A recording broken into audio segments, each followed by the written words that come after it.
Hi, I'm Steve Lemons, and I'd like to read 1 Corinthians chapter 2.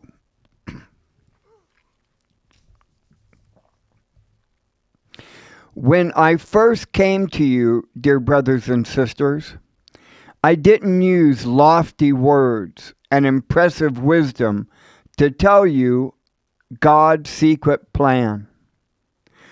For I decided that while I was with you, I would forget everything except Jesus Christ, the one who was crucified. I came to you in weakness, timid and trembling, and my message and my preaching were very plain. Rather than using clever and persuasive speeches, I relied only on the power of the Holy Spirit.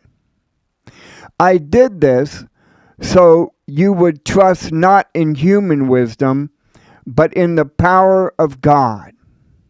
Yes, when I am among mature believers, I do speak with words of wisdom, but not the kind of wisdom that belongs to this world or to the rulers of this world who are soon forgotten. No, the wisdom we speak of is the mystery of God. His plan that was previously hidden, even though he made it for our ultimate glory before the world began. But the rulers of this world have not understood it. If they had, they would have not crucified our glorious Lord.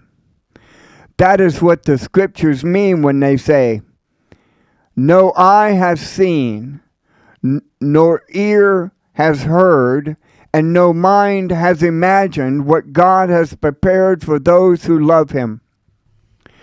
But it was to us that God revealed these things by his Spirit. For his Spirit searches out everything and shows us God's deep secrets. No one can know a person's thoughts except that person's own spirit. And no one can know God's thoughts except God's own spirit.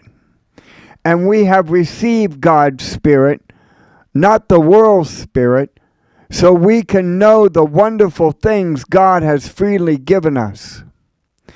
When we tell you these things, we do not use words that come from human wisdom.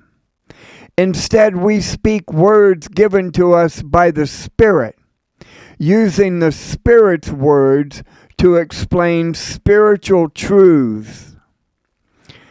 But people who aren't spiritual can't receive these truths from God's Spirit. It all sounds foolish to them, and they can't understand it.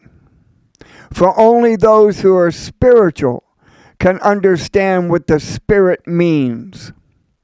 Those who are spiritual can evaluate all things, but they themselves cannot be evaluated by others. For who can know the Lord's thoughts? Who knows enough to teach him? But we understand these things, for we have the mind of Christ. 1 Corinthians chapter 2.